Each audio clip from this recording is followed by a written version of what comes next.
मध्य प्रदेश सरकार के द्वारा लगातार जल संवर्धन योजना के अंतर्गत हमारे पूर्वजों की धरोहर अगर हम बात कर लें, कुआं, बावड़ी, झोरे, नदियाँ या जो भी जल स्रोत हैं उनको बचाने के लिए सरकार के द्वारा तमाम प्रकार के प्रयास किए जा रहे हैं। जब से मध्य प्रदेश में डॉक्टर मोहन यादव जी की सरकार आई है, तब से अभी तक उनके द्वारा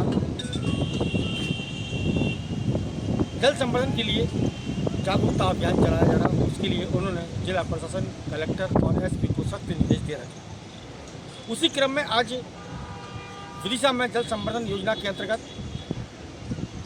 मध्य प्रदेश सरकार में मंत्री तुलसीराम सिलावट, जो कि जल संसाधन मंत्री हैं, वो आज विदिशा की जीवनदायिनी बैतवा नदी के तट में पहुंचे थे और उनके द्वारा यहाँ पर श्रमदान किया गया। श्रमदान करने के बाद उनके द्वारा यहाँ पर कलश पूजा और आरती भी उतारी गई। इस मौके पर क्षेत्रीय विधायक मुकेश टंडन और बासोदा से विधायक हरीश सिंह वड्डा और हरीश सिंह सबरे भी कुलभाई सिंह मौजूद रहे। इस अवसर पर और भी जनप्रतिनिधि भी शामिल हुए थे। इस मौके पर कलेक्टर अंशुल गुप्ता और एसपी रोहित कासवानी भी इस घाट पर पहुंचे थे और पूजा अर्चना की और साफ सफाई और श्रमदान की। सवाल यहाँ पर यह था कि क्या इसी तरीके से श्रमदान होता है, क्या इसी तरीके से बैतवा का शुद्धिकरण होगा, क्या इसी तरीके से जल संवर्धन योजना का कार्य होगा कि नागपुर कटवा का शहीदों में नाम लिखवाने की बात नहीं।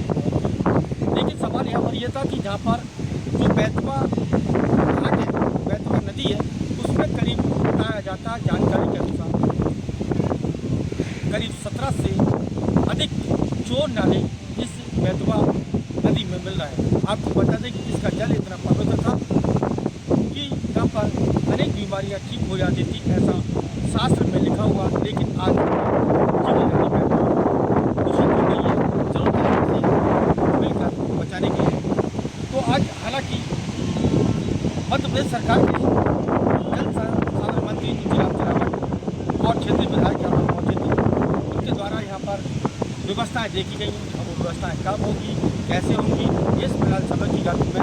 लेकिन फिलहाल अभी जीवनदायिनी बैतवा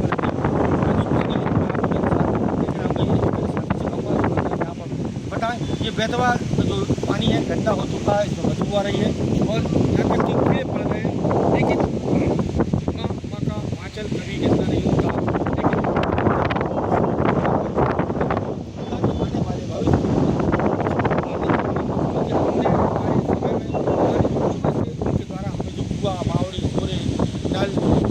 जल स्रोत दिए गए थे वह हम धीरे धीरे लुप्त करते जा रहे हैं, उन्हें अतिक्रमण कर रहे हैं। तो हालांकि मध्य प्रदेश सरकार की जल संसाधन मंत्री तुलसीराम सिलावट का कहा गया कि अगर कहीं भी किसी प्रकार का कोई अतिक्रमण है उसको हटाया जाए। देखते हैं आप जल संवर्धन योजना कितना लाभकारी सिद्ध होगा ये समय की गर्भ में। फिलहाल जो जल स्रोत की स्थिति है, जल स्रोत के साधन की स्थिति है, बिगड़ रही है, सुधारने की बहुत आवश्यकता।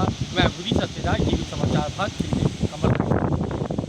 माननीय मंत्री सिलावट जी, माननीय विधायक जी और सभी जनप्रतिनिधि यहाँ पर उपस्थित थे और यहाँ पर उसके गंगा संरक्षण अभियान के तहत बैतवा नदी की साफ सफाई कराई गई और इसके लिए लोगों को जागरूक करने के पूजन किया गया और ऐसा लगा गंगा संवर्धन योजना के तहत बैतवा की पवित्रीकरण का एवं बैतवा के चारों तरफ जो है एक लिंक जिस तरीके से बैतरवती की परिक्रमा हो सके ऐसा एक रोड बनाने का भी प्रावधान आया है।